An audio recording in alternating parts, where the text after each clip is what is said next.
This is Amtrak's newest train, the Airo. Starting this year, 83 of these brand new intercity train sets are hitting the American tracks. From Maine to Georgia and from Canada to Oregon, these trains will define the next decades of passenger rail in the United States. Today, we got an exclusive first look at the Airo. We're going to take you through everything, from business class to the cafe to coach, in search for an answer to perhaps the most important question. What are the seats like?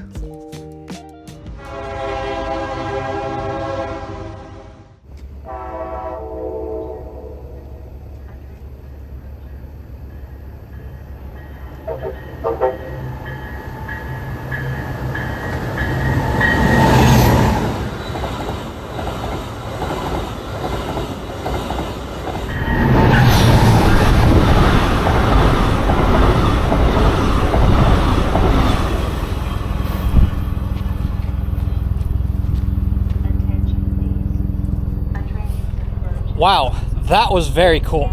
Let's go take a closer look. Hey everyone, welcome to a brand new video. I'm Tom. I'm at Washington Union Station. Today's the day that Amtrak presents their brand new Airo intercity train sets. I have the absolute honor of receiving an invitation to attend this presentation. I'm super excited to see the trains for myself and to give you all a tour as well. So let's not waste any time, let's go.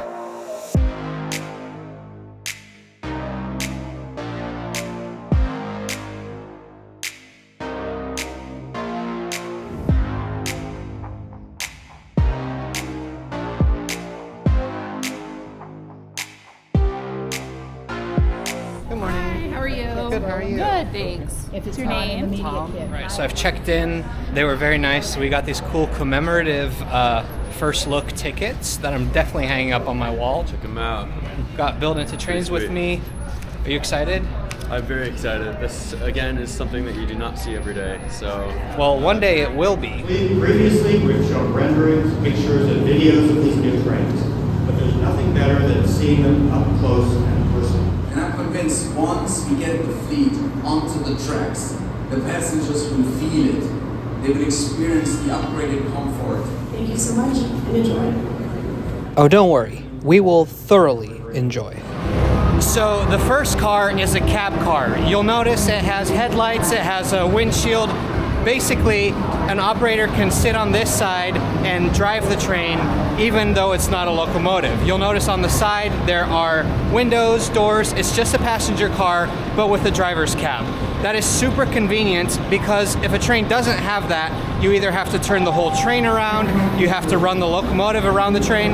In this case, all that has to happen is the driver just has to walk to the other side of the train and the train can go the other direction. They parked this Airo set next to a next-gen Acela to really illustrate the investments that Amtrak is making in modern trains. However, it is kind of a strange sight because once this Airo enters service, it'll be running a few thousand miles away from this next-gen Acela.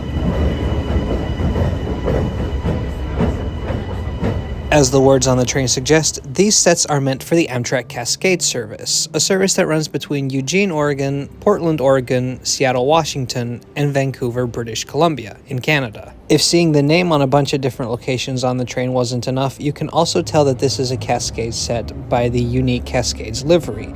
It's got green with hints of white, brown, and gold. Why are these trains in the wrong Washington? Well, they've been testing on the Northeast Corridor because Amtrak actually owns those tracks, compared to the tracks that the Cascades runs on, which are owned by freight companies. Once testing in the Northeast United States is complete, it will go to the Pacific Northwest and enter service in 2026. But for my viewers here in the Northeast, not to worry. We are getting our very own Airo sets too. See, Amtrak has ordered a total of 83 train sets, but they're divided into different sub-series. So 8 of the 6-car Airo trains, including this one, will be assigned to the Cascades route. 2 of these will come with a brand new locomotive, while the remaining 6 will operate with locomotives Amtrak already has over there. Then there will be 26 6-car sets for use on the Northeast Regional and other daytime routes in the northeastern United States. These will replace the aging Amfleet cars currently used on those services, as will the 32 8-car Airo sets that Amtrak is also ordering for the Northeast Regional. Finally, there will be 17 6-car sets used by the Amtrak Empire service between New York, Albany, Niagara Falls, and other destinations that use that line. In total, that makes 83. Now, these won't be used on any sleeper services because they don't come with sleeper cars, but they'll be used on daytime routes from as far north as Montreal to as far south as Savannah, Georgia. With all those routes combined, a huge majority of Amtrak passengers will end up riding these trains. So they're a big deal. So these sets are obviously in that beautiful Cascades green. But here in the Northeast, just imagine the same train but blue instead. So the car right behind the Locomotive is the business class car.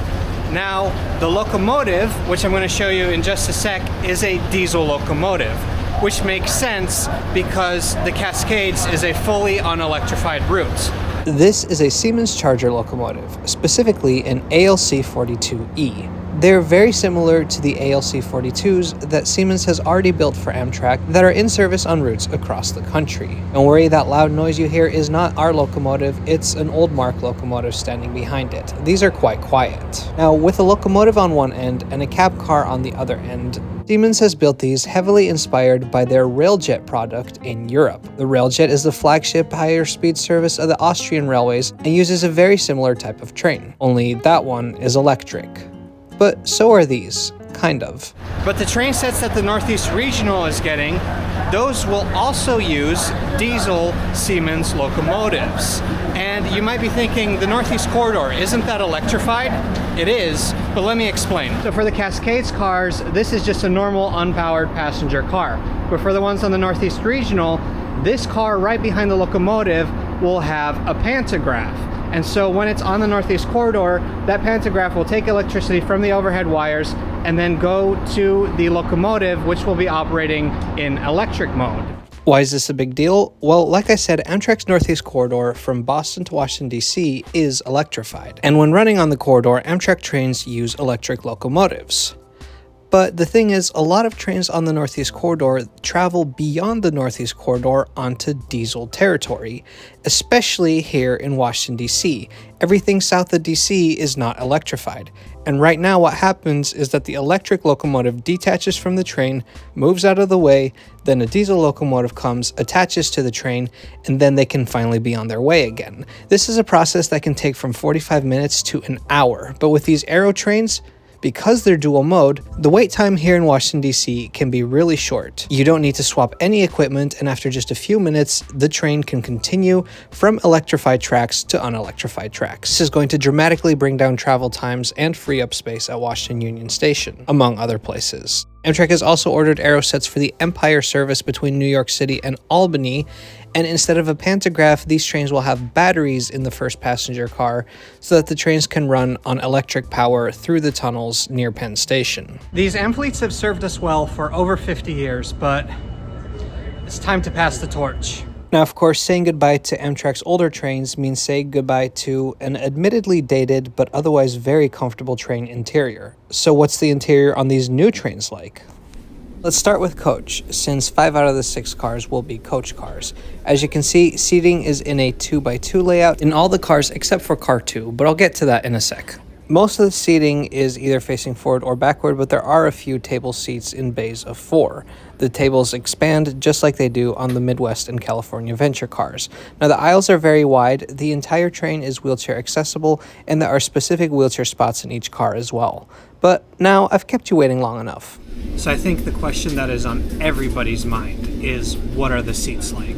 Well, they look nicer than both the Amtrak Venture cars and the new Acellas, but now I'm about to sit in one for the first time. This is a genuine reaction. Ooh.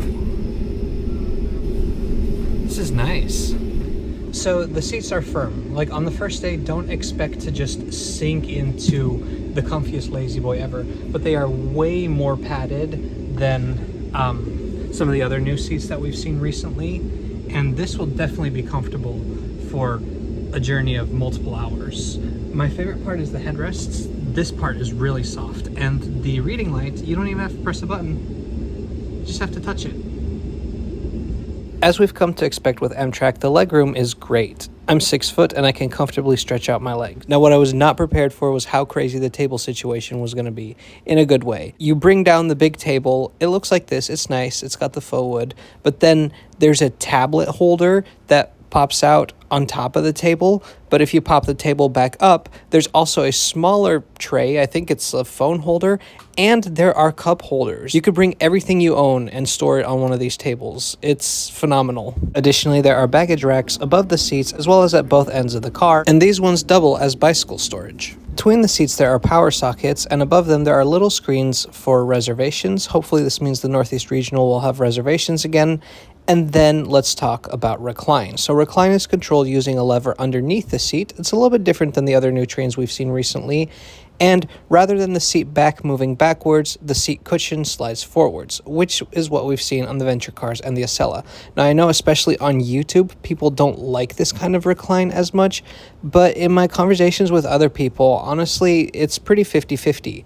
I don't like when people move their seat back into me, so I might actually prefer this. For a daytime journey, of course, not for an overnight journey. I want to lean back farther if I'm traveling overnight. The vestibules are really nice. They've got windows, they've got these beautiful ceiling lights, and the gangways are walk-through, so no more fumbling with your hands and your feet trying to find the button, no more snow coming in, hopefully, just easy walking. And they have a water bottle filling station. This is my first time seeing one of these on a train, and looks like the testing crews have already saved 214 water bottles. Great job, Amtrak.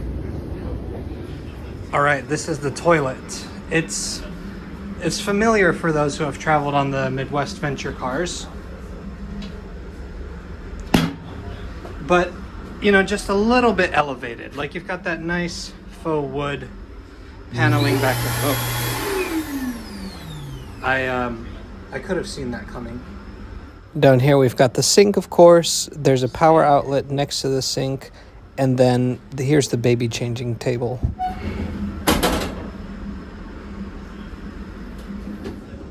And then both the flush and the door lock, they work with buttons, which we're already familiar with. There are trash and recycling receptacles located throughout the train.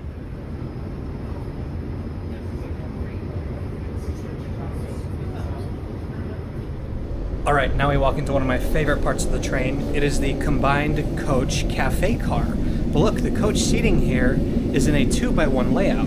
This is fascinating. This is just coach seating, but in a different layout. Perhaps if I'm traveling without Lindsay, I'll sit here. Now, the Airo has nice big windows, which is a huge improvement over the older stock, but unfortunately that win is mitigated a little bit by the fact that not all the seats align with the windows.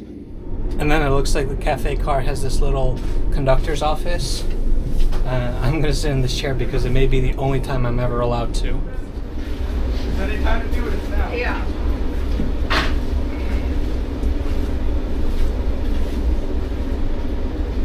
And of course, the second half of Car 2 is taken up by the cafe. Let's take a sneak peek into the galley. I guess that doesn't have to look very pretty, but of course the passenger-facing things of this cafe car are designed excellently. There are a lot of screens here, like a lot, more than I've ever seen in any Amtrak train. And they're there to help you decide which one of the many treats you want to splurge on. If you're not really feeling food or something to drink and you manage to get bored by the views on the Cascades, might I suggest some Cascades playing cards? Of course, the most important car on the train, the cafe. It's beautiful. I love the green lighting. Clearly taking some inspiration from the next gen Acela with the screens, with the fridge where you can grab the food yourself. I'm not seeing a self-checkout kiosk. And of course, there's no table seating like on the old trains. This is a trend that we've seen on a lot of Amtrak's new stock. They do have some places where you can kind of stand, lean, look out the window, enjoy your snack, or bring it back to your very comfortable seat. Speaking of which, let's go check out business class. Business class is located in Car 1, the car closest to the locomotive.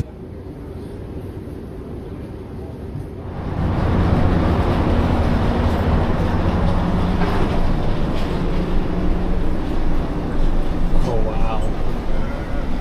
Yeah, the first thing you notice about business class when you step in is this is a nice product. There are stylish leather seats, a wood finishing on the walls. Speaking of the seats, let's just go try them out. Oh yeah, that's business class.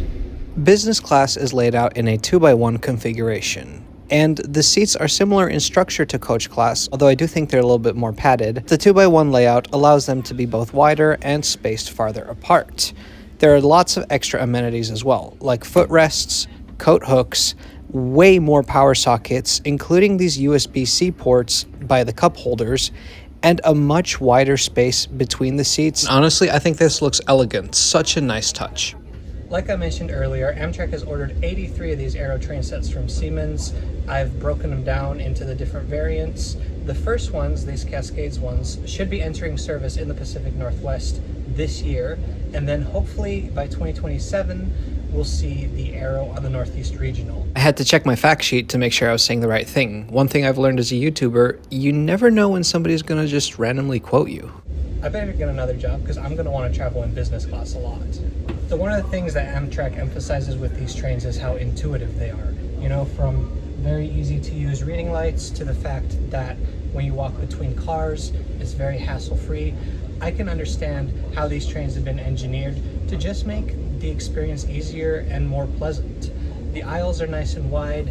There are ramps at the doors to provide accessible boarding. The bathrooms are large and spacious. The other thing that they emphasized is bringing things that are associated with luxury to their everyday product. And you can really tell in the coach class, like those are nice coach seats, especially with the winged headrest, the amenities around the seats. They're an upgrade over the current product and definitely an upgrade over what you would normally get with an airline. Now I want to hear your thoughts. Based on what you've seen today, what are your thoughts on the interior of the Amtrak Airos? Are you as excited for them as I am? Let me know in the comments below. All right, Airo, we gotta wait a little bit longer before we can take trips on you, but what a great first impression. I am so excited for this to become the standard in this part of the country, in the Pacific Northwest. Absolutely beautiful product. Daniel, what did you think? They're so neat, open, and modern on the inside, and I just can't wait to walk around them during my first trip to New York City. And the seats are pretty comfortable too. I think an upgrade over some of the other stock that Amtrak has introduced. So something to look forward to. I might just have to do a trip up to Seattle just to ride these when they're in service before the regionals. I might have to join you. Anyway, if you enjoyed this video, please subscribe to Trains Are Awesome. Thank you, Amtrak, for hosting us. We'll see you next time.